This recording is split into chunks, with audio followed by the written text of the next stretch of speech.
workers on the front lines, some of whom include Uber drivers, Lyft drivers, the folks who are driving these groceries, bringing them back and forth. Of course, you were on the board of Uber for a while. How do you think this impacts the gig economy, given, workers and drivers protesting, but also providing essential services? I mean, I think it's so much beyond the gig economy. Look at people working in restaurants, in other service industry jobs, in retail. You mentioned yourself 22 million people filing for unemployment. And this is just really beginning as more people are being laid off or furloughed and as small businesses are being wiped out. So this impact is so widespread, and especially because of the uncertainty of returning to work, the when, the how, and the fact that we still have such inadequate testing means that we don't really have a clear end in sight. Meantime, it is a fascinating time to be a journalist. Of course, you're one of the founders of the Huffington Post. There's such a thirst right now for content, for news content, and yet you've got smaller media sites like Vox.com asking for donations. Do you think the media landscape will significantly be changed by this?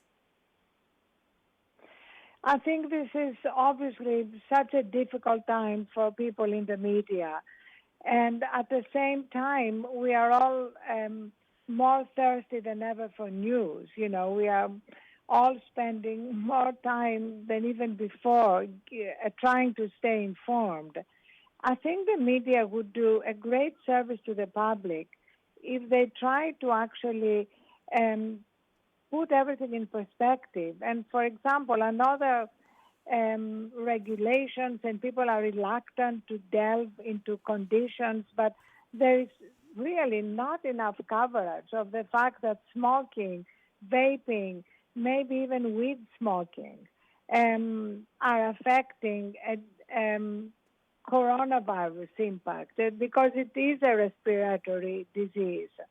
And I don't think we're giving enough information on the impact of diabetes and obesity and hypertension so that we can encourage people, even as we are all sheltering in place, or at least most of us, to try to begin to take some steps. Of course, that's what we are focusing on at Thrive, some small micro steps every day to strengthen our immunity. So much is out of our control, but taking some steps to protect ourselves, both in terms of our physical immunity and our mental health.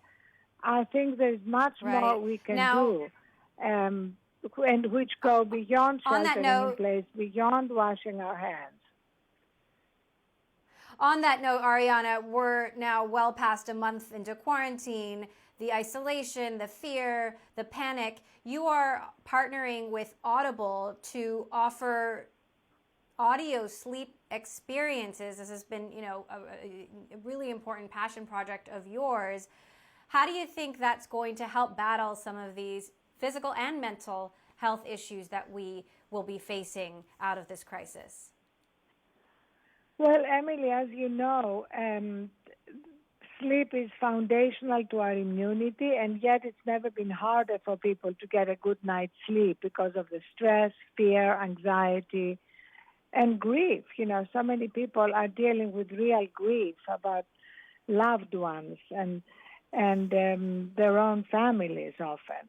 So we launched in partnership with Audible sleep meditations, sleep stories, Thrive Micro Steps, all free to help people during this time, because we know that sleep is not only foundational to our physical immunity, but to our mental health. The more sleep deprived we are, the more likely we are to be anxious and stressed. And I'm particularly excited about a sleep meditation that Didi did, Sean Combs, because of the disproportionate impact of the coronavirus disease on the African American community.